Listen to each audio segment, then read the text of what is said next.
ಇಂದೇ ಡೌನ್ಲೋಡ್ ಮಾಡಿ ಮತ್ತು ನಿಮ್ಮ ನೆಚ್ಚಿನ ಶೋಗಳನ್ನು ಆನಂದಿಸಿ.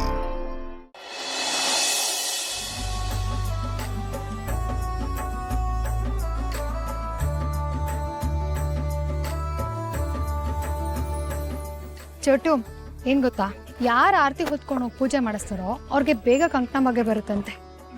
ಅದ್ಗೆ ನಾನು ಈಗ್ಲೇ ಮದ್ವೆ ಆಗಲ್ಲ.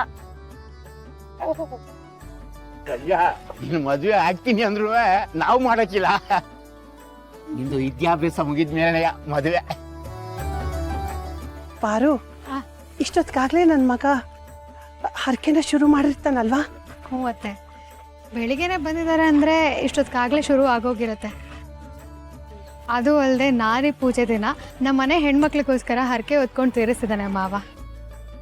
ಶುರುವಾಗಿ ಈಗಾಗಲೇ ಬೇಗ ಮುಗಿಯುತ್ತೇನೋ ಅಲ್ವಾ ಅತ್ತೆ? ಮುಗಿಬಹುದು. ಇವತ್ತು ನಾರಿ ಪೂಜೆ ಅಲ್ಲ, ತುಂಬ ಶ್ರೇಷ್ಠವಾದ ದಿನ. ನಮ್ಮ ಹಳ್ಳಿ ಹೆಣ್ಮಕ್ಳೆಲ್ಲ ಈ ದಿನಕ್ಕೋಸ್ಕರ ಕಾಯ್ತಾರೆ. ಈ ದಿನ ಗಂಡಂದ್ರು ಹೆಣ್ಮಕ್ಳಿಗೆ ಏನು ಕೇಳಿದ್ರು ಅಸ್ತು ಅಂತಾರೆ. ಶಾರು, ನಿಂದೇನಾದ್ರೂ ಆಸೆ ಇದ್ರೆ ಹೇಳ್ಬಿಡು, ಅಸ್ತು ಅನ್ನೋಣ. ಅಯ್ಯೋ, ನನ್ನ ಆಸೆ ಏನಿದೆ ರೀ, ನನ್ನ ಮಗ ನನ್ನನ್ನು ಅವ್ವ ಅಂತ ಒಪ್ಕೋಬೇಕು. ಎಲ್ಲ ಮಕ್ಕಳು ಅವ್ರ ಅವ್ವಂದ್ರನ್ನ ಹೆಂಗೆ ಪ್ರೀತಿಸ್ತಾರೋ ನನ್ನ ಮಗ ನನ್ನ ಜೊತೆ ಪ್ರೀತಿಯಿಂದ ಇರಬೇಕು ರೀ. ಇದೊಂದೇ ನಾ ದೇವ್ರಲ್ಲಿ ಕೇಳ್ಕೊಳ್ಳೋದು. ಅತ್ತೆ, ದಡದಲ್ಲಿದ್ದ ದೋಣಿ ಈಗ ನೀರಿಗೆ ಬಂದಿದೆ. ಅಲೆ ಹೊಡೆತಕ್ಕೆ ಅಲ್ಲೇ ನಿಂತ್ಕೊಂಡ್ಬಿಡುತ್ತೆ ಅಂತ ಅಂದ್ಕೋಬೇಡಿ. ಚೂರು ಗಾಳಿ ಸಾಕು ಆ ದೋಣಿ ಮುಂದೆ ಸಾಗಕ್ಕೆ. ಎಲ್ಲ ಒಳ್ಳೇದಾಗತ್ತೆ, ಬನ್ನಿ. ಆದಷ್ಟು ಬೇಗ ನಿನ್ನ ನಿರೀಕ್ಷೆ ನಿಜ ಆದರೆ ಸಾಕು.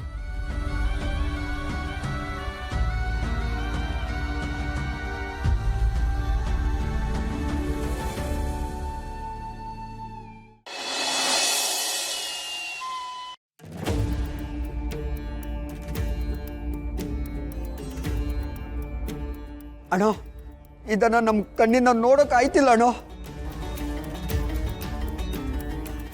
ಬೇರೆ ಯಾವ ದಾರಿನೂ ಇಲ್ವಾ? ನಿಮ್ಮ ಅಣ್ಣನ ಆಯ್ಕೆ ಮಾಡ್ಕೊಂಡೇ ಇರೋದು, ಬೇರೆ ಯಾರು ಮಾಡಕ್ ಸಾಧ್ಯ? ಬಿಟ್ಟು ಬೇರೆ ದಾರಿ ಇಲ್ಲ. ಹೇ ಕೊಡಂಬಿ ಗೊರ್ಕೆ, ಅಲ್ಲ ಕಣ್ರಲ್ಲ, ನಾವು ಬೇಡ್ಕೋಬೇಕಾದ್ರೆ ಯಾವ್ರೇ ನಂಗೆ ಇಂಥದ್ದೇ ಬೇಕು, ಇಂಥದ್ದೇ ಆಗಬೇಕು ಅಂತ ಬೇಡ್ಕತ್ತೀವಿ. ಆ ಸಮಯದಾಗೆ ನಾನು ಏನು ಬೇಕಾದ್ರೂ ಮಾಡ್ತೀನಿ ಅಂತಲೂ ಕೇಳ್ಕತ್ತೀವಿ, ನಾನು ಏನು ಬೇಕಾದ್ರೂ ಮಾಡ್ಕೋತೀನಿ ಅಂತಲೂ ಹರಕೆ ಹೊತ್ಕತ್ತೀವಿ. ಆದರೆ ಆ ಕೆಲಸ ಆದ್ಮ್ಯಾಕೆ ನೋವಾಗ್ಬೋದು, ಕಷ್ಟ ಆಗ್ಬೋದು ಅಂತ ಯೋಚನೆ ಮಾಡೋದು ಎಷ್ಟು ಸರಿ ಅಂತ ಹೇಳ್ರಲ್ಲ. ಹಂಗಿರ್ಬಾರ್ದು ಕಣ್ರಲ್ಲ. ಹಾಂ, ಬದುಕಿದ್ರೆ ಒಂದೇ ಬದುಕೋ, ಒಂದೇ ಮನೆ, ಒಂದೇ ಮಾತನ್ನ ಬದುಕಬೇಕು. ಹರಕೆ ಶುರು ಹಚ್ಕತ್ತೀನಿ, ನೀವು ಕಣ್ಣು ಮುಚ್ಕೊಳ್ರಿ.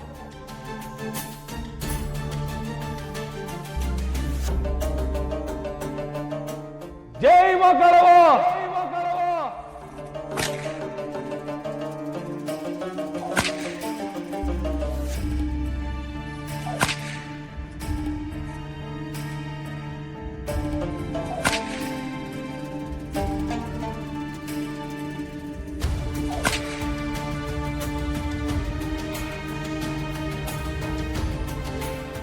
ನಮ್ಮ ಮನೆ ದೀಪ ಅಣ್ಣಯ್ಯ, ನಮ್ಮೊಡಲ ಜೀವ